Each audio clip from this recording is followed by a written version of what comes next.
అందరికీ తెలంగాణ ప్రజానీకానికి అదేవిధంగా బైరాన్పల్లి గ్రామస్తులకు వివిధ గ్రామాల నుంచి విచ్చేసిన అందరికీ పేరు పేరున పాత్రికేయ మిత్రులకు స్వాతంత్ర దినోత్సవ శుభాకాంక్షలు. వాస్తవంగా పరిస్థితులు ఇప్పటిదాకా మాజీ ఎమ్మెల్సీ పెద్దలు నాబూరాజన్ గారు చెప్పారు.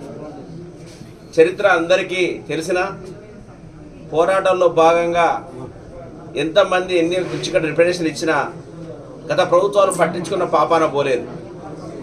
తెలంగాణ ఉద్యమంలో ఇక్కడికి వచ్చి దీర్ఘకాలిక ఉపన్యాసాలు చేసి తెలంగాణ సాధనలో బైరాన్పల్లికి ఒక అగ్రస్థానంగా ఉంచుతామని మాటిచ్చిన కేసీఆర్ 10 సంవత్సరాలు ఇటు తొంగి కూడా చూడలేదు.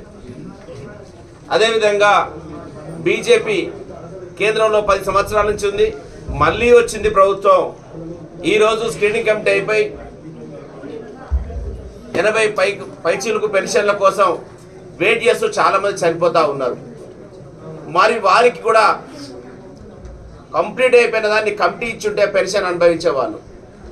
కానీ కేవలం స్వాతంత్ర దినోత్సవ వేడుకల్లో, గణతంత్ర దినోత్సవ వేడుకల్లో బైరాన్పల్లి నుంచి తీసుకెళ్లి సన్మానానికి 2-3 పెద్ద మనుషులను తీసుకెళ్లి సన్మానమే తప్ప ఈ గ్రామానికి ఇచ్చిన దాఖలాలు లేవు. ఈరోజు గత 24 సంవత్సరాల నుంచి ఇక్కడికి నేను ఇచ్చేస్తా ఉన్నా. రాజకీయాలకు వచ్చినప్పటి నుంచి ఏమవుతుందంటే, ఒకనాడు ఒక నాయకునికి ఎదగాలని కోరిక ఉడితే వీడొచ్చి పెద్ద ప్రోగ్రాం చేస్తాడు, తర్వాత మళ్ళా కనవాడు. ఈ యొక్క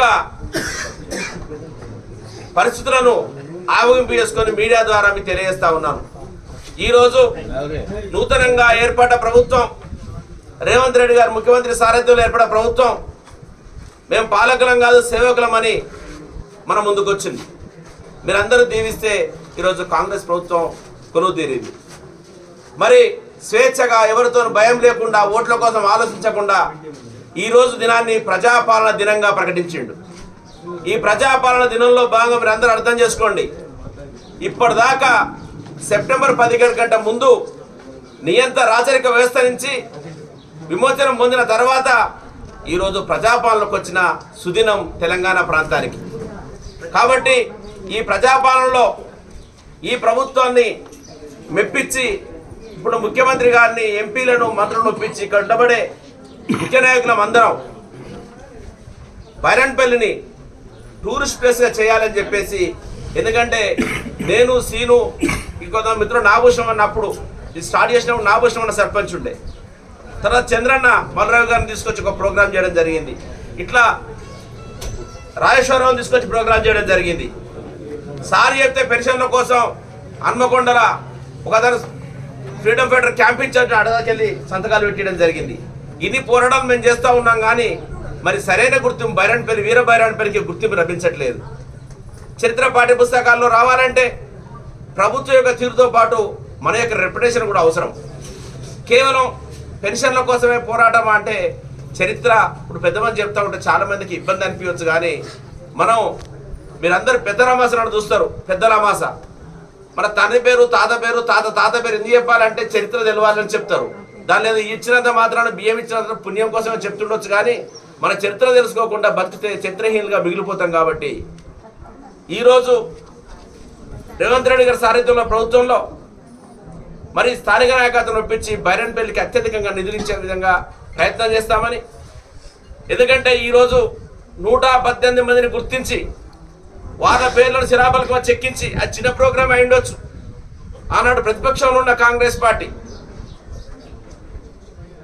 ఆజాద్ను, బి శ్రీనివాసును, రాజశేఖర్ తీసుకొచ్చి వాళ్ళ స్తూప నిర్మాణం చేసి వాళ్ళ పేర్లను గులాం నబీ ఆజాద్ వచ్చి మరి గుర్తించి కాంగ్రెస్ ప్రభుత్వమే చేసింది తప్ప, కాంగ్రెస్ పార్టీ చేసింది తప్ప ఇక్కడ చేసిన వారు ఎవరూ లేరు, వాళ్ళని గుర్తించిన వారు ఎవరు లేరు.